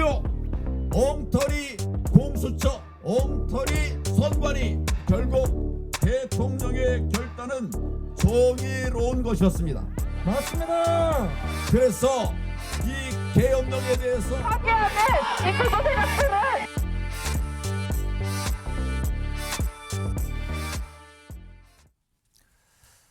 정치열 의원, 이게 대학가로 번졌네요. 이 찬반, 이 격돌 이런 게 어떻게 보셨습니까? 특히 황교안 전 총리까지 등장을 했습니다. 그래서 저기 내일도 뭐 저기 대학로 앞에 집회가 예정돼 있어서 뭐 저 학교 주변에 또 집회가 열리는 것 같은데 뭐 저희에도 간다고 뭐 얘기를 해서 뭐 그런가 뭐 싶었는데 예. 어쨌든 뭐 요즘 대학생들도 상당히 과거에는 사실 정치적 무관심이 좀 많이 높아졌었죠. 한동안 90년대까지 굉장히 운동을 많이 하다가 2000년대 들어서 대학생들이 정치적 무관심이 굉장히 커졌습니다. 근데 그 이후에 최근에 젊은이들이 저렇게 그 현실 정치에 대해서 관심을 갖는 것은 결국에는 과거보다도 기회가 사라지고 정말 졸업 후에 어려운 경제 환경들이 자신에게 현실로 닥쳤기 때문이다. 예. 저는 제 애들한테도 그런 질문을 해보면 애들도 그런 생각을 많이 합니다만은 지금 기성세대가 만든 비극이죠.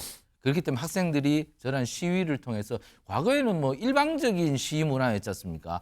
오직 뭐 진보적인 정당을 대학생들 지지하고 대학생들은 좀 우파 정당에 대해서는 도외시하고 이런 예. 것들이었는데 달라진 모습이라는 것은 결국 정치가 제 역할을 못하고 있기 때문이다. 그렇기 때문에 정치에 대한 비판이라고 할 수 있기 때문에 우리 예. 젊은이들을 저렇게 좀 갈라져서 집회와 시위에 나오게 하는 것은 정치가 굉장히 문제고 그리고 저 집회와 시위가 제가 볼 때는 요즘 증오가 너무 많이 깔려 있습니다. 그 증오라는 것은 결국에는 내가 이렇게 못 사는 것은 너 때문이야. 너를 내가 해칠 거야. 이런 식으로 지금 집회와 시위를 통해서 그런 메시지를 내는 것은 정말 우리 정치가 지금 제대로 갈피를 못 잡고 있기 때문에 정치권이 반성해야 되는데 저 정치권이 저 집회를 또 아전인수격으로 해석을 하면서 또 그렇게 나가는 것이거든요. 젊은이들도 지금 굉장히 좀 기회가 없고 향후 취업이 어렵고 정말 살 길이 막막한 이런 부분들인데 정치권이 저런 문제를 해결하겠다, 갈등을 해소하겠다는 생각은 없고 저 사람들 그냥 그 자기 편으로 끌어들여서 자기의 정파적 이익만 끌어들이는 이런 것은 정말 문제가 있다. 저 젊은이들의 목소리도 들어봐야 한다. 정말 전 요즘 젊은이들이 무슨 소리를 하고 있는지 내일 집회 현장에서 정말 정치를 나가봐서 제대로 들어야 된다고 생각합니다. 최영주 후보께서는 대학가로 번진 탄핵 찬반 집회, 시위 이거 어떻게 보셨습니까? 뭐 주장들이 있을 수 있죠. 근데 대학가의 일은 대학가에 맡겨놔야 되는데 이렇게 기성정치인들이나 이 어떤 다른 어른들이 가서 정치적으로 오염시키는 건 맞지 않다. 그러니까 윤석열 대통령이 참 그 무능하다, 뭐 아니면은 좀 어리석다 이런 걸 넘어서서 가치 이념에 대한 어떤 갈라치기를 통해서 예. 대한민국의 국론을 가는 말하자면 결정이 나는 순간까지 분열시키고 했다는 게 참 나쁘다라고 생각을 해요. 근데 그 어떤 대한민국의 분열에 대한 걱정을 정말 황교안 저 분도 전 총리를 하셨고 예. 권한대행도 하셨던 분인데 생각이 없을까요? 그러니까 아이들에게 꼭 저렇게까지 가서 추동해야 될까요? 모교라고 하면서도 갖는 모교라 하더라도 예를 들면은 너희들은 그냥 이 부분에 주장을 하되 이걸 과외를 하지 말아라. 이건 어른들의 어떤 여러 가지 정치 영역에 쌓여야 될 문제다. 라든지 그렇게 중재라도 모자랄 판에 가서 지금 탄핵 찬성을 얘기하고 있으니 탄핵 반대를 얘기하고 있으니 참으로 답답한데 정말 못난 어른은 그럴 수 있으나 나쁜 어른, 위험한 어른은 되지 말자. 라는 좀 말씀을 좀 드리고 싶습니다. 네, 알겠습니다. 내일 집회, 뭐 집회는 열릴 수 있습니다. 다만 무사히 불상사 충돌 없이 그냥 무사히 각자의 요구와 주장을 하는 정도에서 마무리가 됐으면 하는 생각도 좀 듭니다. 자, 다음 이슈 영상으로 준비되어 있습니다. 확인해 보시죠. 선거관리위원회 채용 등 인력관리 실태에 관한 직무감찰은 헌법 및 선거관리위원회법에 의하여 부여받은 청구인의 독립적인 업무 수행에 관한 권한을 침해한 것이다. 선관위는 어느 조직보다 투명하고 공정해야 합니다. 하지만 지금의 선관위는 대한민국 그 어느 조직보다도 썩은 상태입니다. 앞으로 국민의힘은 당 차원에서 구소불위 마피아 선관위를 견제하고 감시하기 위한 제도적 장치를 보완해 나가겠습니다. 독립된 헌법기관으로서 감사원의 공정성과 중립성 훼손에 대한 경종이기도 합니다. 감사원의 월권이 철퇴를 맞은 오늘, 감사원은 지난 기간 벌인 불법적인 감찰을 되돌아보고 감사원의 본분을 되새기기 바랍니다. 자, 어제 감사원과 선거관리위원회, 중앙선거관리위원회 뭔가 아주 굉장히 상반된 움직임이 있었어요. 우선 감사원은 그동안 선거관리위원회의 채용 비리를 적발한 결과를 공개했습니다. 많은 분들이 혀를 차는 내용들이 많이 담겼어요. 도대체 그동안 어떻게 채용을 한 건가? 한탄하는 목소리 있었습니다. 그와 동시에 어제 헌법재판소는 감사원이 선거관리위원회를 직무감찰하는 것은 헌법에 위배된다. 감찰할 수 없다라는 결정을 내립니다. 위헌이라는 거죠. 이걸 놓고 오늘 정치권 또 뜨겁게 얘기가 나왔습니다. 정리 좀 해볼까요? 화면에 있습니다. 자, 헌법재판소의 결정은 간단하게 표현하면 이거예요. 감사원의 선관위 직무감찰은 위헌이다. 감찰하지 말아라 이거예요. 그러다 방금 들어보셨죠? 민주당에서는 불법적 권한남용의 제동을 건 거다. 높은 평가를 했죠. 반면에 국민의힘에서는 이런 반응이 나와요. 이거 보세요. 이거 보세요 지금. 비상계엄이 더 큰 정당성 갖게 됐다. 이런 식으로 지금 헌재하고 감사원, 이 중앙선관위하고 그리고 그동안 선거에 났던 채용비리 이거 다 어떻게 하려고 그런 겁니까? 이렇게 또 반응이 나옵니다. 자, 이 얘기 좀 해보겠습니다. 홍석준 전 국민의힘 의원 나와 계시고요. 신혜영 전 민주당 의원도 자리하고 계십니다. 그리고 서정민 변호사 나와 계십니다. 안녕하십니까. 우선 서정민 변호사.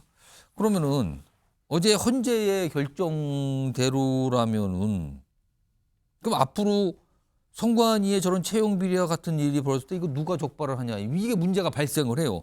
그럼 결국에는 선관위에 그냥 자체적인 감사밖에 없는 거 아니야 이런 지적 나오고 있거든요. 이거 어떻게 되는 겁니까 그럼 앞으로? 사실 제일 중요한 것은 이제 결국 선관위는 헌법상 독립된 기관이기 때문에 여기에서 이제 대통령 소속 기관인 이 감사원에서 감사를 할 수가 없다라는 내용이긴 합니다. 그래서 말씀하신 것처럼 이제 그런 우려들, 그러니까 내부적인 그런 비위 문제가 발생을 했을 때 외부의 개입이 전혀 불가능한 것 아닌가, 혹은 상당히 어려움이 있지 않은가라는 지적이 분명히 제기가 될 수가 있습니다. 물론 헌법재판소에서도 이 위헌 판단을 하면서 이런 문제들에 대해서는 뭐 국회의 그런 국정감사 혹은 조사 등에 대해서도 그걸 통해서도 조금 더 통제가 가능하고, 또 한편으로는 수사기관도 이런 비위 문제에 대해서 개입을 할 수가 있다라고 판단을 했지만, 아무래도 이제 선관위의 그 특성, 그러니까 상당히 이제 독립되어 있는 그런 구조에 있어서는 이런 개입들이 조금 효과가 떨어질 수 있다는 비판도 분명히 가능하고, 그렇다면 사실 이제 내부적으로 조금 더 효과가 있는 효용성을 가지는 그런 감사 그런 제도가 조금 마련돼야 되지 않나 이렇게 생각이 됩니다. 그래서 이게 지금 여러 가지 얘기를 낳고 있거든요. 그러자 방금 화면에 잠깐 소개됐는데 여당에서는 이런 반응을 나타내고 있어요. 지금요. 이 상황에 대해서 들어보시죠. 헌법재판소가 감사원이 선관위에 대해 진행한 직무감찰이 위헌이라는 결정을 내렸습니다. 선관위가 헌법상 독립기구라는 이유에서입니다. 헌법상 독립기구에 대한 터무니없는 이해 부족이고 대통령의 계엄이 더 큰 정당성을 갖게 한 결정입니다. 감사원도 감사할 수 없을 정도로 독립적인 선관위라면 계엄 이외에는 견제할 방법이 없다는 말이 되기 때문입니다. 바로 이 대목입니다. 계엄의 정당성이 이번에 나타난 거다. 또 하다면 헌재 결정으로서 이거 두 분 전직 의원님께 의견 좀 들어봐야겠어요. 우선 홍석준 전 의원님 어떻게 생각하십니까? 예, 일단 그 선관위는 3공화국부터 이제 생겨났죠. 그 전에는 이제 선거 업무를 이제 그 내무부에서 했었는데 그러면서 이제 헌법상 독립기구라고 이제 만들어졌는데 사실 여기서 헌법상 독립기구라는 말은 선관위의 가장 본질적인 의무인 선거 의무를 외부의 어떤 압력에 이제 받지 않는 그런 어떤 기관으로서 어떤 가치가 있는 것인데, 근데 일반적인 어떤 행정 업무에 대해서 과연 이렇게 감사원의 감사를 받지 않는 게 맞는가 하는 것은 굉장히 법적으로도 문제가 있습니다. 왜냐하면 감사원법에는 정부기관 일체의 감사를 한다고 돼 있고, 특히 또 국감 관련된 그 법에도 보면 정부기관이라고 하니까 똑같은 정부기관이라고 양쪽 법에 있는데 왜 그러면은 국감은 그 선관위를 감사할 수 있고, 그렇죠. 이 감사원법에 있는 정부기관은 왜 감사원이 감사를 못합니까? 그러니까 이게 법적으로도 분명히 이제 문제가 있는 것이고, 이러다 보니까 지금 감사원 전체 인력이 한 2,800명 정도 되는데 이 거의 3분의 1량 되는 800건이 직원 채용에 문제가 있었고 비리가 있었다는 건데 더 과관인 것은 방금 전에 말씀 2,800명 선관위를 말씀하시죠? 예, 선관위 전체 선관위 직원이 2,800명입니다. 근데 그 중에 지금 건수가 800건 이상이 나왔다. 예. 그런데 이게 선관위의 그 변명이 더 과관인 게 우리는 전통적으로 가족 행사로 가족 회사 형태로 운영을 하고 있었다. 뭐 이렇게 이야기하는 친인척 채용이 전통이다. 그러니까 이것은 마치 그 현대판 음서제를 연상케 하듯이 뭐 과거에 귀족의 아들이 귀족인 것처럼 그렇게 됐는데, 이게 평균적인 선관위 채용 경쟁률이 거의 800대 1이라고 합니다. 왜냐하면 이 선관위가 그렇게 일이 고되지도 않으면서 선거 때 물론 업무가 좀 몰립니다만은 감사도 꼭 뭐 대우도 상대적으로 좋고 하기 때문에 많은 어떤 경력직 내지는 신입 청년들이 몰려 있거든요. 그러니까 취업할 때 굉장히 선호하는 곳이라는 그렇습니다. 뜻입니까? 일반 어떤 공조직 그 공무원보다 훨씬 더 인기가 있는 어떤 분야인데, 그러면은 이렇게 많은 어떤 그 청년들에 대한 이런 공정한 어떤 그 채용의 기회를 지금까지 박탈했던 거 아니겠습니까? 여기에 대해서 정말 선관위가 반성을 해야 될 텐데, 여기에 대해서 반성은커녕 뭐 가족회사 형태로 운영되고 있는 것이 마치 당연한 것처럼 이야기하는 것이 참 어이가 없을 뿐입니다. 근데 그거를 여당에서는 계엄의 타당성과 연결을 지었거든요. 그러니까 이제 이런 식으로 운영되다 보니까 잘하신 것처럼 뭐 소쿠리 어떤 선거도 나왔었죠. 그다음에 사이버 보안에 있어서도 완전히 뭐 그 중국이나 북한의 문을 활짝 열어놓은 이런 어떤 결과가 지금 초래된 거 아니겠습니까? 그렇기 때문에 자연스럽게 저는 어떤 비판이 나올 수밖에 없는 것이죠. 신희영 전 의원께서는 어떻게 보셨어요? 지금 여당 내에서 나오는 헌재 결정으로서 계엄을 통해서만이 선관위를 견제할 수밖에 없다. 타당성이 나왔다. 이런 주장인데 지금 박수영 의원님이 엄청난 실수를 하신 거죠. 국민의힘은 그동안은 비상계엄은 찬성하지 않는다. 다만 탄핵에 대해서는 기각돼야 된다. 이렇게 분리해서 비상계엄과 탄핵에 대해서는 다른 의견을 했었거든요. 근데 오늘의 박수영 의원의 그 원내대표 회의에서의 발언은 우리는 비상계엄도 정당화되고 필요하다고 본다. 그리고 윤석열 대통령 다시 돌아오면 선관위가 이런 문제가 있으니까 계속해서 비상계엄 할 거다. 라는 것을 선언한 것 같은 그런 발언이었다. 상당히 문제가 있는 발언이라고 보고요. 선관위 채용 비리 당연히 문제가 있죠. 이거는 분명히 감사해야 되고 조사해야 되고 수사해야 되는 부분입니다. 그거는 별도로 하더라도 이번에 헌재의 판결은 그럼 선관위에 문제가 있는데 그거를 감사원이 하는 게 정당하냐에 대한 판결을 한 것이죠. 감사원은 대통령 직속 기구입니다. 이번에 윤석열 정권에서 감사원이 얼마나 정치적인 중립성을 훼손하는 여러 가지 현상들이 있지 않았습니까? 특히나 유병호 사무총장이 대통령실 수석과 문자하는 게 사실 보도된 바가 있었고요. 그리고 최재 감사원장도 국회에 나와서 아니 대통령 국정 지원하는 기관의 감사원이다라고 하면서 마치 그 정권을 보위하는 듯한 발언을 해서 문제가 됐거든요. 그런 것처럼 전 정권 아니면 야당 탄압을 하는 수단으로 감사원 감사가 그동안에 있었기 때문에 최재원 감사원장에 대한 뭐 탄핵까지도 이루어진 바가 있는데, 그런 방식으로 앞으로 선관위가 문제가 있으면 감사원이 한다? 결국에는 대통령 권한으로 감사원을 휘두르고 그것으로 선관위를 이렇게 침탈하는 방식으로 한다면 우리의 중립적인 선거 관리를 해야 되는 선관위가 결국에는 정권의 눈치를 볼 수밖에 없다. 그래서 이런 방식으로 문제가 있다라는 것이고 다만 선관위의 채용 비리 끔찍하고도 말도 안 되는 일이죠. 이거에 대해서는 지금 국정감사가 매년 예. 행정안전위원회에서 예. 국회에서 선관위를 불러서 합니다. 근데 그것으로 미약하다면 그것보다 조금 더 강화할 수 있는 뭔가 그런 감시 거버넌스가 필요할 것 같다라는 생각은 듭니다. 그러니까 지금 헌재의 결정으로 감사원은 앞으로는 선관위를 들여다보거나 감찰하거나 뭐 이런 직무 감찰하면 안 된다는 게 돼버렸잖아요. 그렇다면 아까 말한 대로 방법은 그건 무엇인가? 뭐 수사 문제가 발생한 수사기관이 수사를 한다든가 아니면 자체 뭐 감사를 한다든가 이건데 국회는 들여다볼 수가 있거든요. 국회는 공식적인 제도가 국정감사라는 제도가 있어서 선관위 관계자를 불러서 따져볼 수가 있거든요. 근데 오늘 여당에서는 그거 갖고 부족합니다. 국회가 더 할 수 있는 게 있을 거거든요. 라면서 뭔가를 더 얘기를 합니다. 들어보겠습니다. 중앙선관위에 대해 한시적인 국정조사법을 도입해서 감사원에 준하는 조사 및 처분 권한을 부여하여 부정과 비리를 바로잡을 수 있도록 해야 합니다. 나아가 선관위 견제 감시를 강화하기 위해 선관위의 실무 책임자인 사무총장에 대한 국회 인사청문회도 도입하겠습니다. 그러니까 인사청문회도 좀 강화해야 된다. 거기에 고위직에 대해서. 그리고 국정조사, 감사원 감사에 준하는 강도의 국정조사 좀 할 필요가 있다. 홍석준 전 의원님 어떤 의견이십니까? 찬성하십니까, 이거?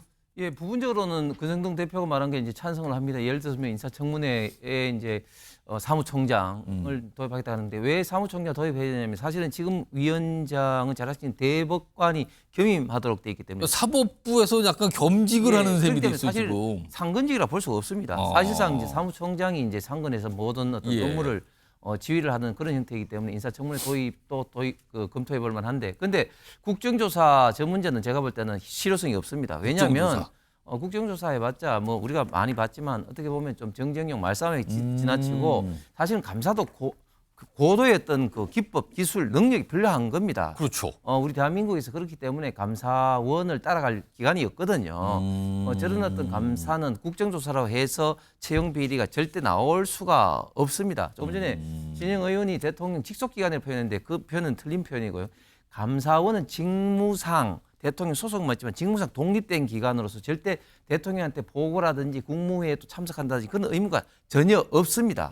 그렇기 때문에 저는 그래서 그 선관위가 과연 이런 식으로 놔두게 된다면 감사의 사각지대에 있게 된다면 앞으로도 계속적으로 이런 문제가 발생할 수밖에 없을 겁니다. 신영 전 이렇게 보시기에는 지금 권성동 의원이 제안한 내용 중에 하나가 이제 선관위 고위직에 대한 인사청문회를 좀 열어야 된다. 이 정도는 해봐야 된다. 이건 어떻게 판단하세요?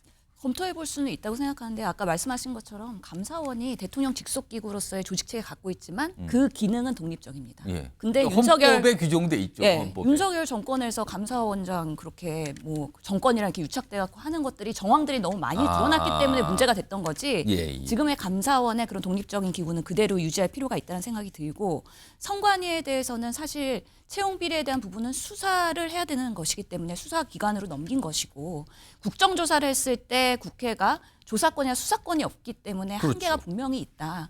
근데 인사청문회나 이런 부분에 있어서는 조금 더 임용 과정에서의 제대로 된 판단, 검토는 필요하기 때문에 그런 부분은 민주당도 검토해 볼 수 있다라고 생각하는데 아직까지는 입장을 명확하게 내지 않았습니다. 왜냐하면 국회에서 할 일이 너무 많아요.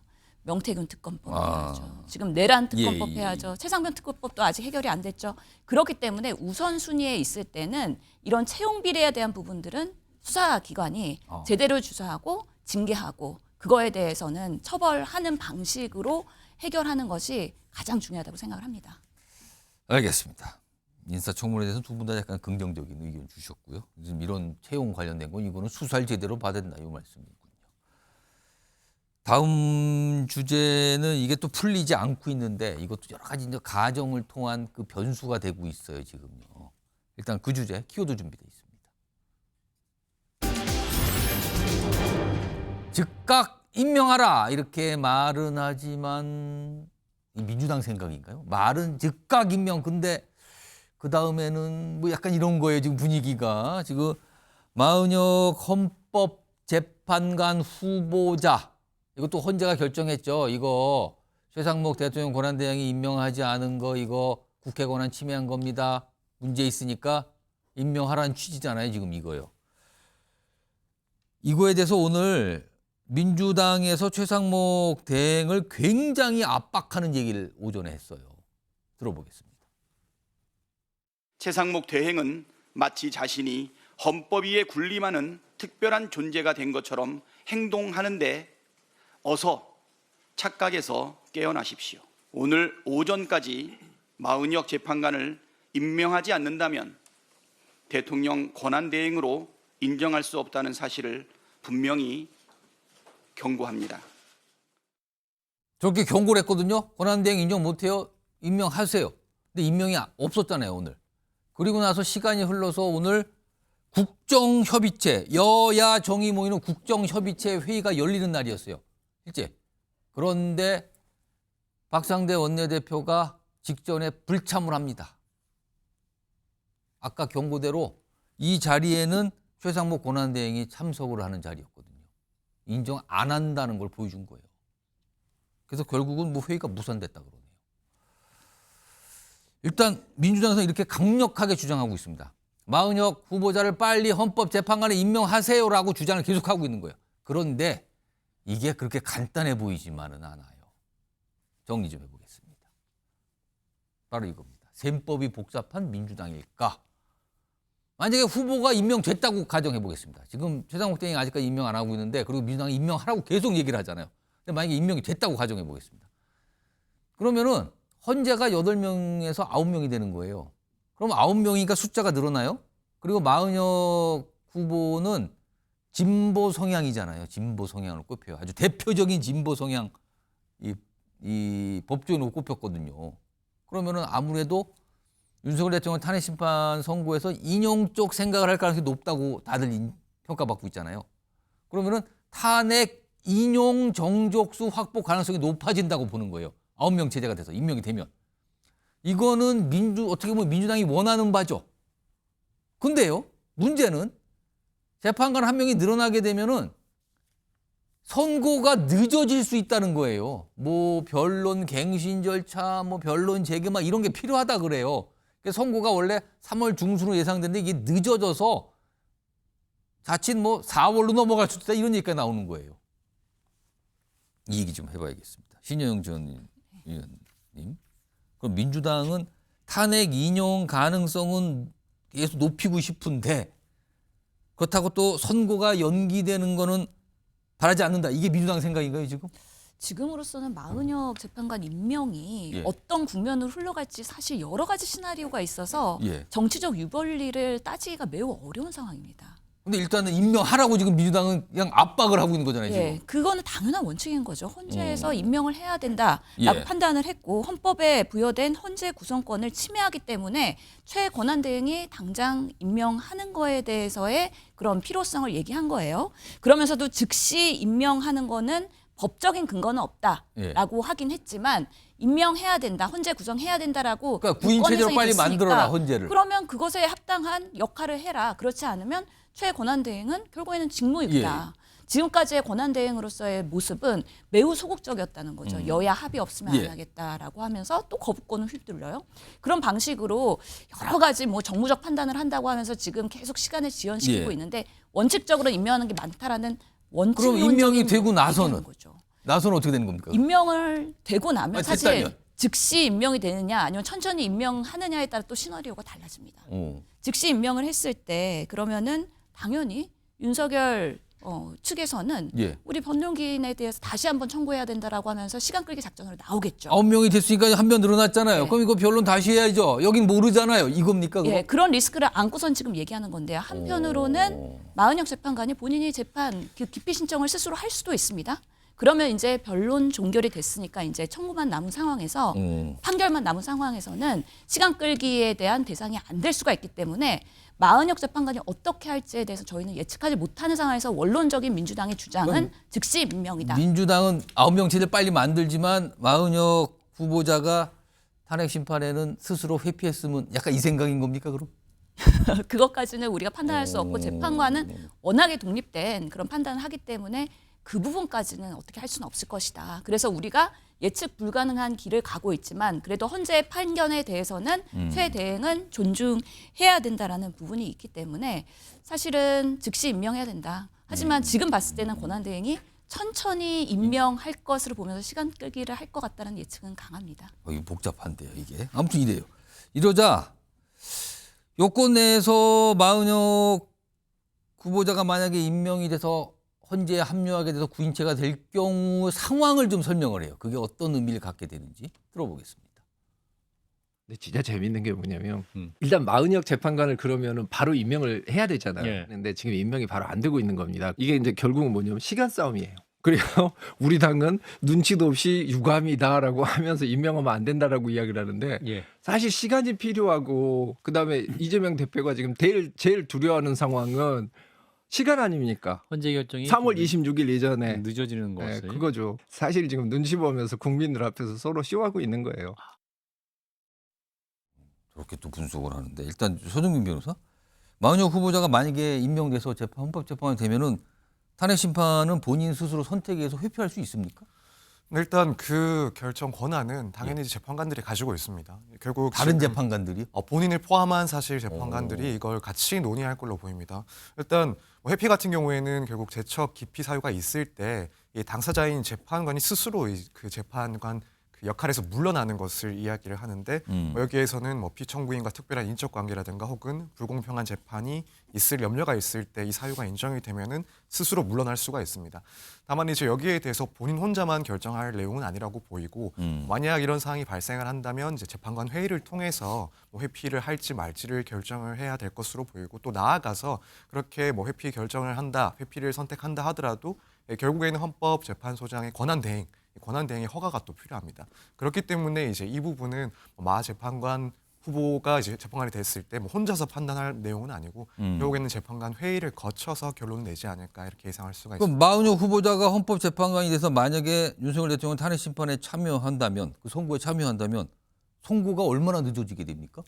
사실 그 부분을 예측하기 조금 쉽지는 않습니다. 일단 만약 이 재판에 투입이 된다, 그래서 관여를 하게 된다라고 한다면 결국에는 이제 변론 갱신 절차라는 것을 한번 거쳐야 됩니다. 그래서 재판관 구성에 변동이 있기 때문에 이 갱신 절차를 한번 거치게 되는데 사실 이 또 갱신 절차에서 이 국회 측 그리고 윤 대통령 측에서 어떤 입장을 내세울지가 또 변수가 될 수가 있습니다. 그래서 이것을 간이하게 끝낸다라고 하면 사실은 약식으로 그냥 끝낸다면 그렇게 되면은 사실 한 번 정도의 갱신 절차로 이제 일단 심리가 다시 한번 종결이 되고 선고까지는 그래도 시간이 조금 그 지연이 덜 될 수가 있긴 한데 만약 여기에 대해서 보다 정식적인 갱신 절차를 거쳐야 된다라는 주장이 나오게 된다면 사실 그럼 뭐 한 번의 그런 갱신 절차로도 끝나지 않을 가능성이 있고 그렇다면 이제 상당한 시간이 이후에 선고까지 걸릴 수도 있다. 그 변론을 우리가 지금까지 봤던 변론을 또 여러 차례 할 수도 있다 그겁니까? 물론 그렇게까지 다 하나하나 다시 반복하지는 않겠지만 뭐 한두 번에 끝나지 않을 가능성도 배제할 수는 없습니다.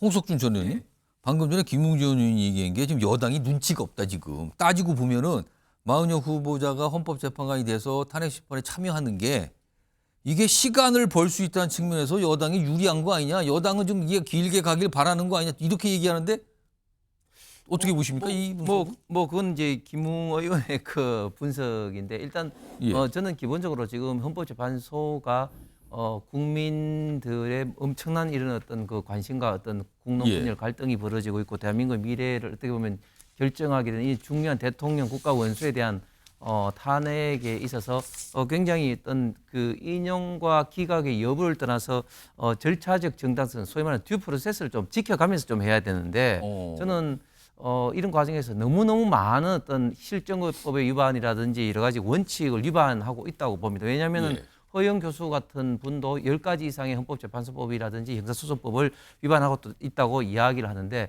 이번 마은혁 그 재판관 후보자도 마찬가지입니다. 왜냐하면 지금 현재 지금 권한쟁의 지금 현재 그 심판인데 권한쟁의라는 건 결국은 이제 당사자 적격이 개인이 아닌 기관인데 본회의 의결을 거치지 않은 국회의장 의원실 개인이 있던 자격으로 했단 말이죠. 근데 이제 그게 국회 이름이 된 거죠. 그렇습니다. 그게. 국회가 그래서 문제 제기한 원래는 2월 10며칠인가 그때 이제 선거를 하려고 하다가 선거 2시간 전에 이제 연기를 했지 않습니까? 그러면서 또 그 심리를 하면서 문영배 대행이 어떤 이야기를 하면은 그거 다시 하는데 시간이 얼마 걸려 이렇게 이제 물었단 말이죠. 그러니까 소추인단 측에서 한 2주 정도 걸립니다. 이렇게 이야기를 한 것이 마치 심판이 선수들에게 코치하듯이 그런 식으로 하면서 그것도 본회의 절차를 정식으로 거치지 않고 임명 촉구라는 어떻게 보면은 좀 편법으로 민주당만으로 이제 해서 했는데 그러면서 별도 의견이 나왔습니다만 이게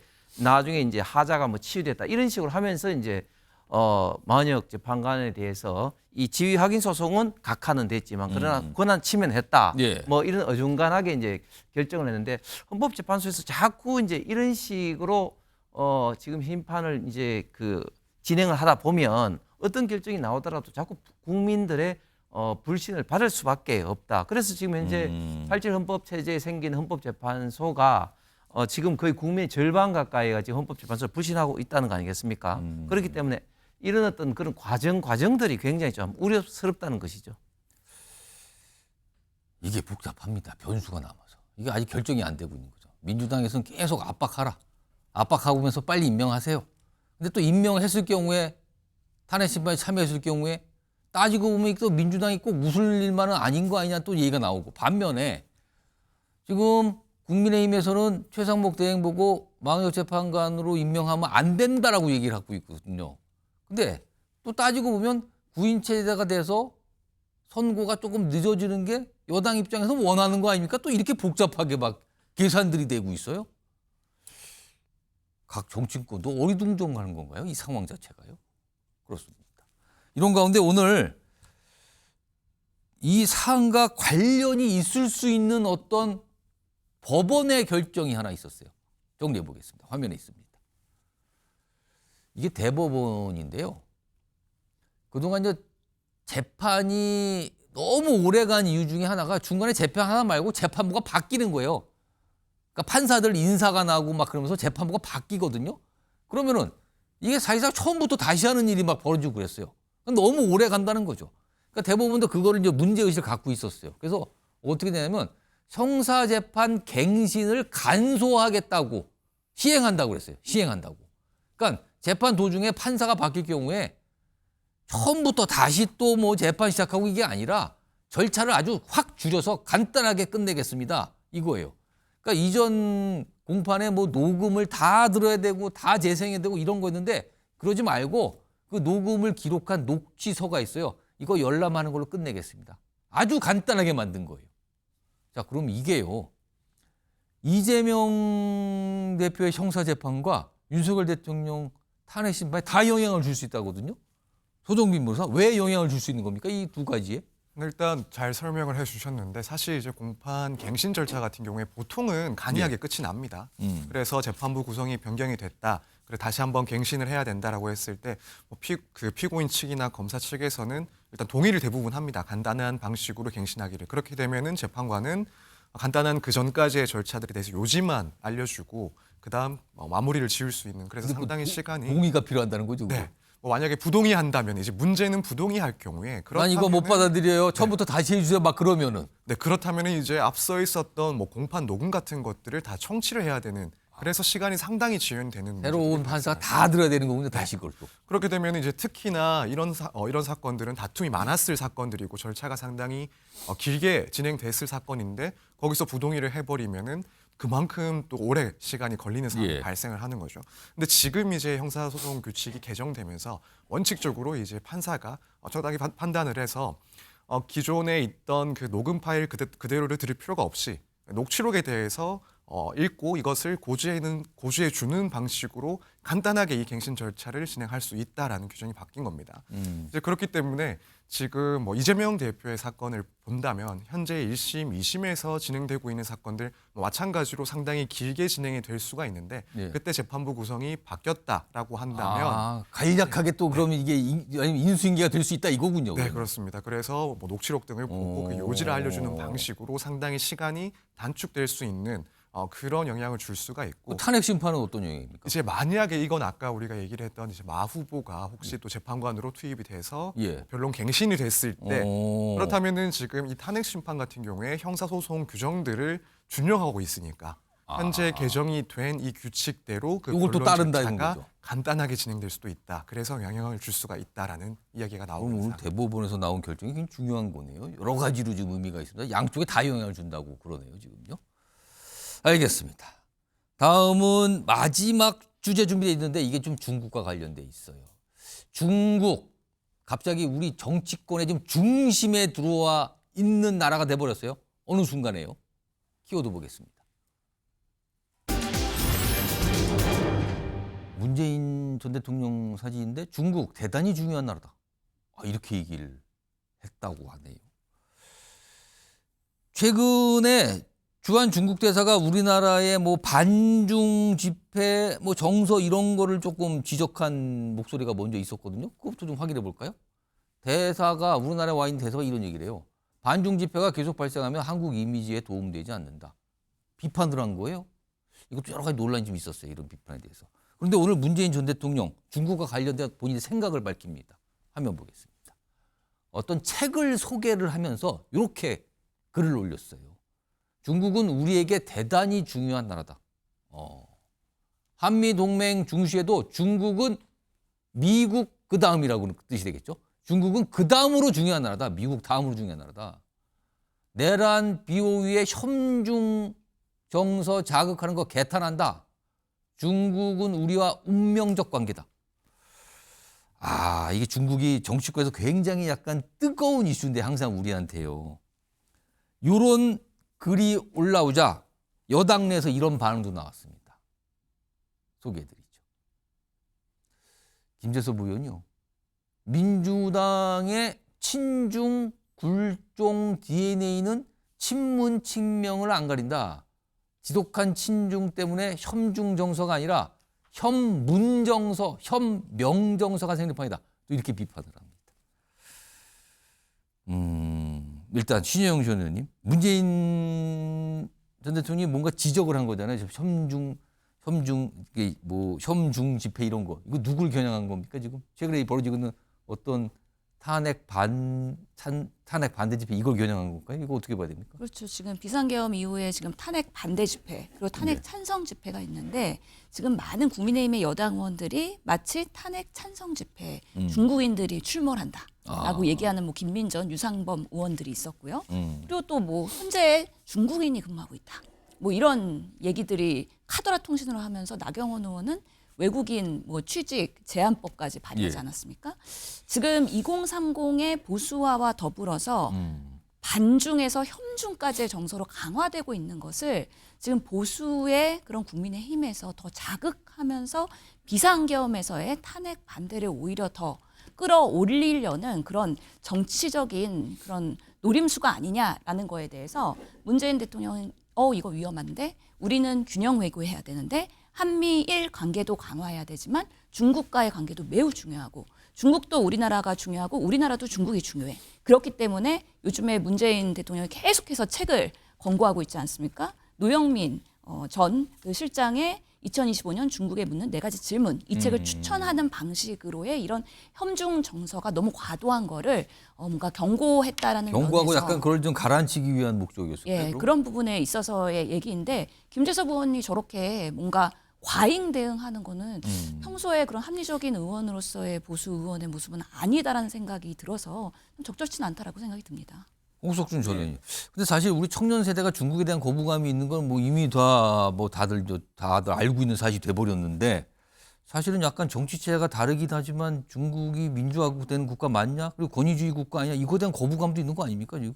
아직까지도 공산주의 국가죠. 예, 명백히 공산주의 국가고 뭐 중국이 중요하다는 것은 분명 사실입니다. 그런데 중요하다는 것과 그러나 대한민국이 중국하고 있던 그런 관계에 있어서 어떤 국가의 어떤 자존심을 지키고 국가 이익을 위해서 싸워야 되는 그런 문제하고 지금 문재인 대통령은 지금 혼동하는 것 같아요. 문재인 대통령 우리 중국 갔을 때 뭐라 그랬습니까? 중국은 높은 산봉우리고 우리는 뭐 작은 구렁이라고 한다든지 또 뭐 혼밥을 먹으면서 그렇게 뭐 홀대를 받았으면서 서민 체험했다든지 또 그때 갔던 많은 기자들이 폭행을 당했음에도 불구하고 중국에 말 한마디 제대로 못했죠. 거기다가 또 성주였던 사드 어떤 문제에 대해서는 그런 것이 이제 계속해서 그 당시에 뭐 환경영향 평가를 해야 되는데 그것도 위원도 구성 안 하다가 자꾸 이제 지연을 시켜놓고 그것도 관련된 어떤 정보를 당시에 정의용 전 실장 등이 이제 그 중국 대사에게 갖다 주려고 하는 것들이 감사원에 감사했다는 이유로 최재 감사원장을 탄핵하기로 했는데 지금 왜 이렇게 혐중 감정이 생기느냐 생각을 해보시면 일단 우리나라가 너무 국제 관계에서 상호주의가 아닌 일방적으로 우리가 손해 내지는 시혜만 베풀고 있다. 생각을 해보시면 예를 들면 토지 부동산에 있어서도 우리는 중국에 못 사는데 일방적으로 사죠. 예, 그다음에 또 그 예를 들면 지금 중국의 그 많은 서해안 쪽에 그 원자력이 있으면서도 거기 계속적으로 또 원전수. 원전수도 배출할 뿐만 아니라 그 고정 어떤 물을 그 만들면서 자꾸 우리 그 해역을 지금 이제 침범해 오기도 합니다. 그 다음에 또 예를 들면 이제 투표권만 하더라도 우리는 지방자치단체장에 관련된 어떤 외국인 투표권을 이제 주죠. 그걸 줍니다, 우리는. 대부분 또 외국인 투표하는 사람들이 또 지혜한 중국인입니다. 등등등 우리가 지금 현재 일방적으로 상호주의가 아닌 당하고만 있다. 이런 것들이 저는 혐중 정서를 지금 당연스럽게 지금 이제 강화하는 요소들이 아닌가 생각합니다.